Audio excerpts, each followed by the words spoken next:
All right, welcome to The Explainer. Today, we're diving deep into the story of Gully Labs, a brand that looked at the sneaker industry's rulebook and pretty much decided to toss it out the window. Let's get into how they built a whole cultural movement, one shoe at a time. So to really get this, we have to set the scene. By 2025, the sneaker market in India was absolutely massive. We're talking a nearly $4 billion industry. But, if you walked into a store, it was just a sea of the same global giants. Nike, Adidas, you know the names. And this question right here on the screen, this is what started the whole thing. It's the question the founders of Gully Labs just couldn't shake. I mean, with all the incredible culture and art and stories in India, why wasn't there a single homegrown sneaker brand making any real noise?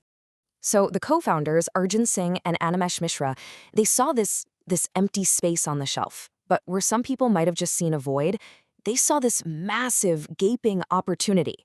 They could just feel this hunger for a product that wasn't just another copy of a Western trend, but something that was proud of where it came from. The story goes that when Arjun was working abroad in Australia, he kept seeing how other countries just naturally wove their culture into their products. It was effortless, and he realized the sneakers people were wearing back home in India, they felt like they belonged to someone else's story. And that feeling, that became the mission. Okay, so this brings us to their second big strategy, and this is where that whole anti-playbook idea really comes into play. Think about it. Most brands, they start with a product, and then they go looking for customers, right? Well, Gully Labs completely flipped that script. Instead of launching a sneaker, they launched a conversation. Seriously, they actually wrote a manifesto about their vision for what an Indian sneaker brand could be. For 6 whole months, they just focused on building a community, on Instagram in a tiny WhatsApp group, sharing ideas, getting feedback, and talking about their vision before they ever asked anyone to buy a single shoe. And that really gets to the absolute core of their philosophy. They weren't in the business of selling footwear. They were in the business of crafting cultural artifacts. The sneaker itself was just the canvas for a way bigger story. Their entire design ethos, their whole vibe, can be summed up in these 2 words: unapologetically Indian. And this wasn't about, just adding a small Indian motif to a regular shoe. No. This was about building a sneaker from the ground up, with Indian stories baked right into its DNA. And you can see this woven into literally every product they make. A new release wasn't just a new colorway, it was a completely new story. They dropped a sneaker inspired by the festival of Diwali, another one that channeled the famous boat races of Kerala.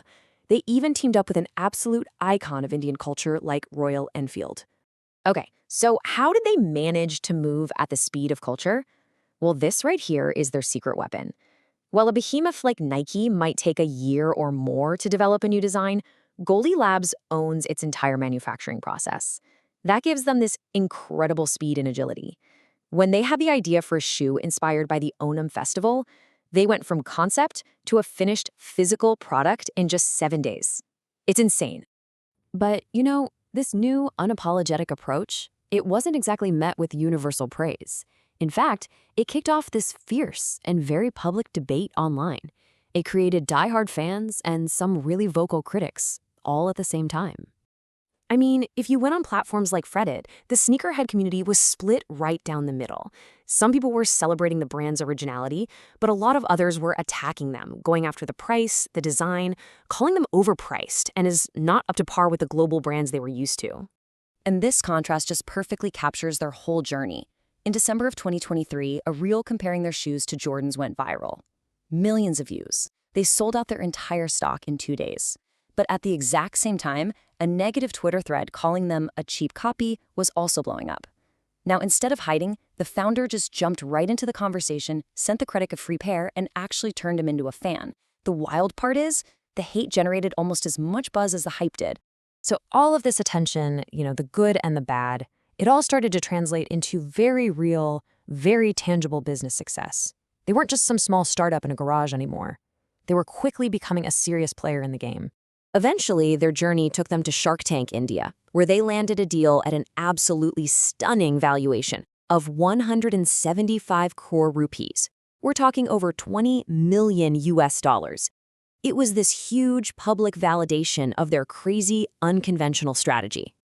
And look, that valuation wasn't just built on hype. It was backed by some really solid numbers. They've raised over $4 million in funding, they're on track for an annual revenue of 30 crore rupees, and they've set a super ambitious target to hit 100 crores by 2027.